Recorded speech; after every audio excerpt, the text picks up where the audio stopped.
Hey guys, Wadsm here. So the Splatoon 3 Direct just happened, and we got so much more info, just way more stuff than we could ever hope for. But what if I tell you that that's not even all? Because Nintendo has actually revealed tons of new stuff on their website as well that hasn't even been mentioned in the Nintendo Direct.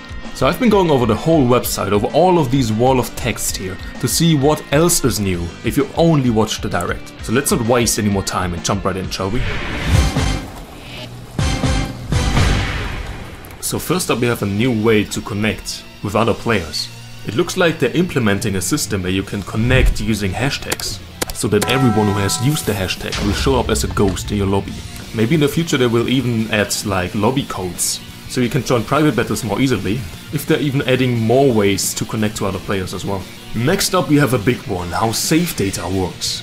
They basically confirm that all of your data is stored in an actual server on your player's Nintendo account here. So that means save files for everyone. Also note that there's a way to transfer some of your data over from old games, namely Splatoon 2, over to Splatoon 3. Doing that you will actually maintain your skill level in ranked and be matched against other players with similar skill level. You're gonna start the game with the higher rank. You're gonna be able to join anarchy battles from the beginning, which would only otherwise be able from rank 10 onwards. And you will even receive some goodies like gold Sheldon licenses to get more weapons. That way you can get certain weapons early on that you would otherwise need a high level for. Another big thing is that they also announced a new gear ability here. Besides the intensify action ability that they mentioned in the Direct, they also show up the sub-resilience up ability. This mitigates effects from opponents' sub-weapons. So this is kind of replacing bomb defense up, which they confirm is no longer in the game. And they also confirm that main power up is not in the game anymore, thank God. And it looks like you're getting kinda creative with the use of this ability, as you can see that you can even resist effects on Toxic Mist with this ability.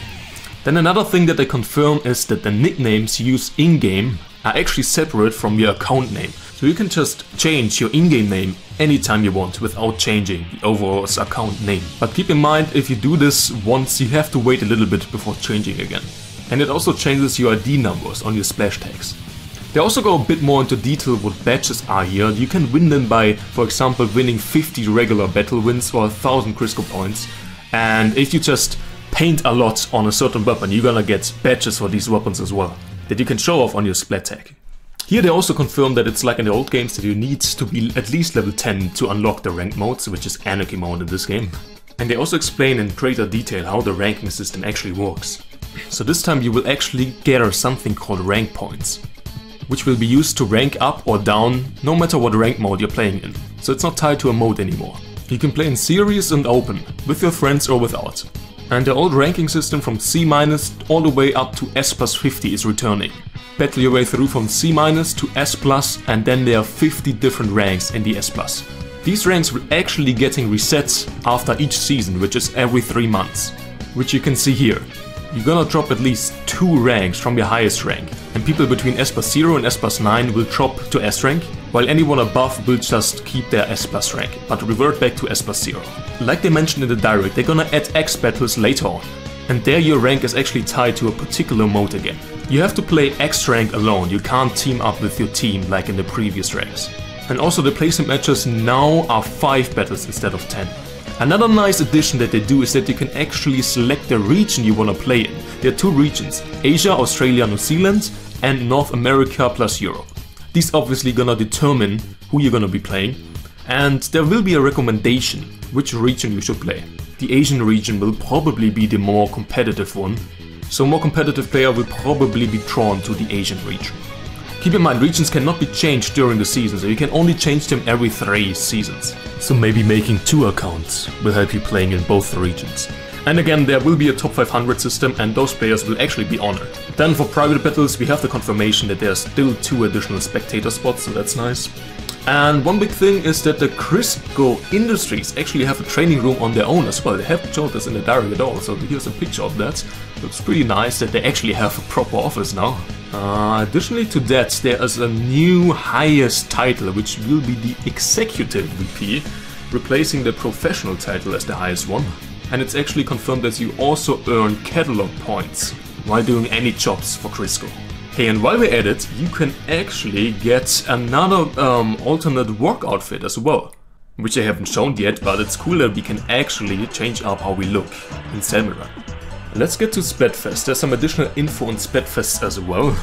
Between the announcement of a Splatfest and the first match, there's gonna be a Splatfest sneak peek opening up on the plaza. There you can already vote for your team, but you can also already contribute to the Splatfest by just battling or walking shifts or Crisco. That way you will earn something called con shells, which will have a deciding factor in which team's gonna win in Splatfests. So even if you can't attend on a Splatfest weekend when it's actually happening, you can already contribute to your team that way. And another good thing is that you can actually spend these con shells at the shell-out machine to win some items. So that's a pretty neat change. Also they confirmed that Splatfest Pro is back, and once again the 100 best players will be honored. This is kind of like a ranked Splatfest system, so it's pretty nice.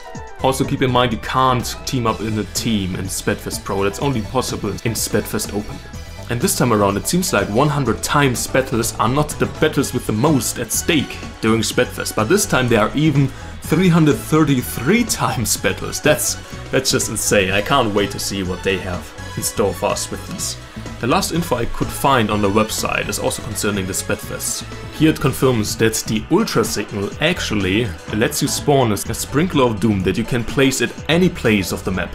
This will be the incentive for people to actually push up to mid, since that's where the Ultra Signal is gonna spawn. And it's up to the defending team of 4 that spawns in the middle to keep the part of the map, because it's the most broken one, since it's basically spawning 3 specials. So this also confirms that the sprinkler we saw in the direct is actually just a gimmick of Splatfest. They also showed us how the winner of Splatfest are calculated this time around. The total votes make up for 10 points, the con shells make up another 10 points, the cloud from Splatfest Open will be another additional 15 points, plus the cloud from Splatfest Pro will be another 10 points.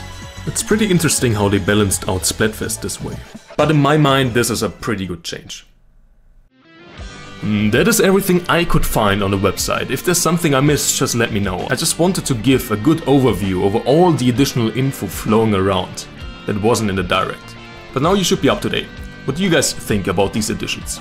I'm gonna release a big analysis the following days. I'm gonna make plenty of other videos talking about all the new additions and crazy changes that they confirmed in this direct.